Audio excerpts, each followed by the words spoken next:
дальше? Что там было дальше? На сцене семья гадкого утенка. Мир так велик и интересен, уткам не терпится вырасти и узнать, что находится за пределами родного дома. Спектакль начинается с приглушенных цветов. Саад прежде никогда не видел театральную постановку. Для него все происходящее в новинку. Музыка, спецэффекты и игра актеров его поразили. Мальчик говорит, что родители читали ему перед сном похожую сказку. Внешность – это не главное, нужно быть хорошим человеком.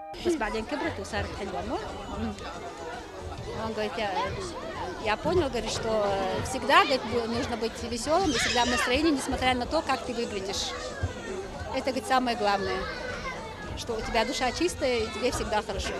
Я, говорит, это понял. Жильнара Бубрек, как и Саад, впервые побывала в театре. Со сказкой про гадкого утенка знакома не была. Русский язык она начала учить только недавно, поэтому большинство фраз актеров понять не смогла. Но смысл до нее дошел. Быть самим собой – лучшее, что может сделать человек. Жильнар с этим согласна. От постановки она осталась в восторге. Спасибо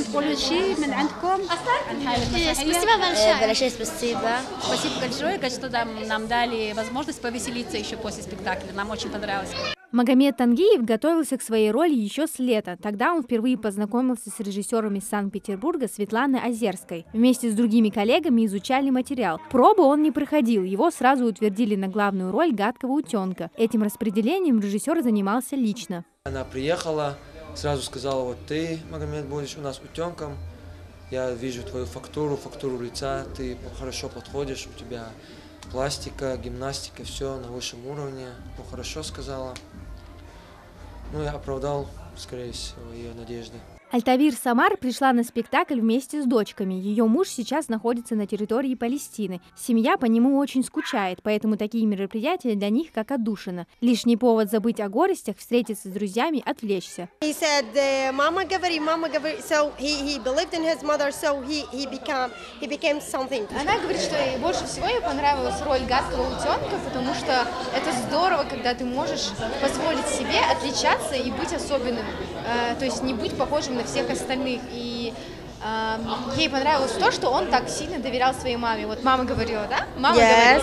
То есть, да, он познавал мир и все спрашивал у своей мамы. Спектакль идет с 26 февраля. Сегодня завершающий показ. Руководством было принято решение пригласить палестинских детей, чтобы устроить им праздники и напомнить о семейных ценностях. Актеры уже не волнуются, но переживают, что дети их не поймут. Ганс Христиан Андерсен – это великий сказочник, не только для детей писал, он писал и для взрослых.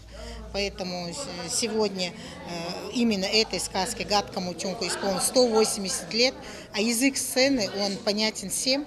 Поэтому спектакль «Гадкий утенок», он о добре, о взаимопонимании, о семейности, о ценностях нравственных. Поэтому они все поняли прекрасно.